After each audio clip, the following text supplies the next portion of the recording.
Hello hi అండి. నేనైతే కన్నా తులసాకైతే కన్నా కొంచెం కట్ చేసుకొచ్చినాను. మా ఇంట్లోనే తులసి చెట్లు అయితే కొన్ని ఎక్కువగా పెంచుతున్నాను అనమాట. ఇంకా రోజా పూలు ఇంకా స్వామికి అయితే ఈరోజు కుమార స్వామికి అయితే కన్నా మాల అయితే కన్నా అరలదాం అనుకున్నాను.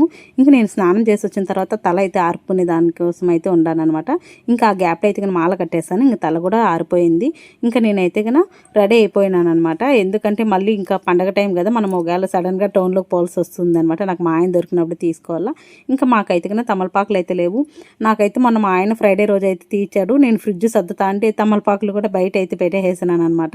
ఇంకా ఒక పాడైపోయినాయి. ఇంకా అందుకని ఇంకా చెట్లోటివి కోసుకుంటాను. మాకు తమలపాకులు కావాలంటే పక్క వీధికి పోవాలా. ఇక్కడ మాకు దగ్గరలో అంగళ్ళు అయితే లేవన్నమాట. ఇంకా సర్లేని మన చెట్లోటివి కోసాను అనమాట. సరే నేనైతే ఏమో అనుకున్నాను ఆ చెట్లు ఇప్పుడు కోయకూడదని. ఇంకా తప్పదు కదా, మనకి ఏ టైంకి ఏం జరగాలి అదే జరుగుతుందని ఇంకా నేను దీపాలకంతా అయితే పసుపు కుంకుమ అయితే పెట్టేసుకున్నాను. ఇంకా మట్టి దీపాలకి పెట్టేసుకొని తమలపాకులకి అయితే పెట్టేశాను అనమాట. మొత్తం ఇలా కంప్లీట్ చేసి అయితే కానీ ఒక పళ్ళెంలో అయితే పెట్టుకున్నాను. నెక్స్ట్